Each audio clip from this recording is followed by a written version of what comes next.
では、物理基礎の力学において、2つの物体が登場する問題について解説します。それでは問題です。質量小文字の m、大文字の m の物体が軽い糸で結ばれて、滑らかな床、つまり摩擦のない床に置かれている。図のように力 F を加えたとき、2つの物体の加速度を求めなさい。右向きを正とする。このように物体が2つ出てきたら、物理基礎では、この2つの物体を一体化して捉えられないかなっていうふうに、いつも考えよう。そうすると、すごく計算が楽になる場合があるんです。これらの物体を一体化して運動方程式を立てます。質量は小文字の m 足す大文字の m。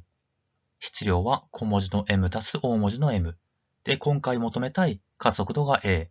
で、これらの物体を一つの物体であるかのように捉えるので、これらの物体が一つの物体であるとしたときに、これらの物体にかかっている力は F だけですね。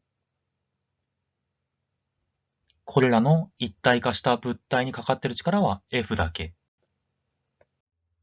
これらの物体をまるで一つの物体であるかのように運動方程式を立てるんですね。質量は小文字の m 足す大文字の m。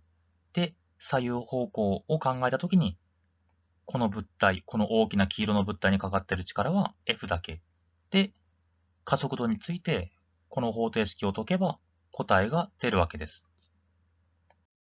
では、少し難しいことも話しておきます。飛ばして OK です。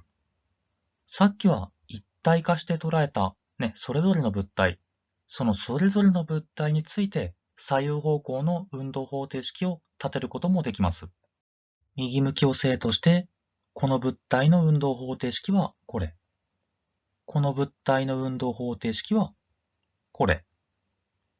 で、糸についての運動方程式がこれです。この赤い色で描かれた力は、糸が受ける力を表しています。運動方程式には注目する物体が受ける力を書くんでしたよね。で、糸の運動方程式、なんでイコールの左側が0になってるかっていうと、問題文中に軽い糸って書いてあったのを覚えてるかな？なんでわざわざその当たり前なこと言うんだって思ったかもしれない。この軽い糸の軽いっていうのは、質量が0だよっていう意味なんだ。だから、MA の部分の M が0になって、イコールの左側が0になるわけだ。で、この糸についての運動方程式は、0イコール T-T。糸の両端にかかる張力の大きさが等しいってことも表しているわけだ。このように、さっきはこれらの物体を一体化して捉えたけども、それぞれの物体について糸ですら運動方程式を考えることができるんですね。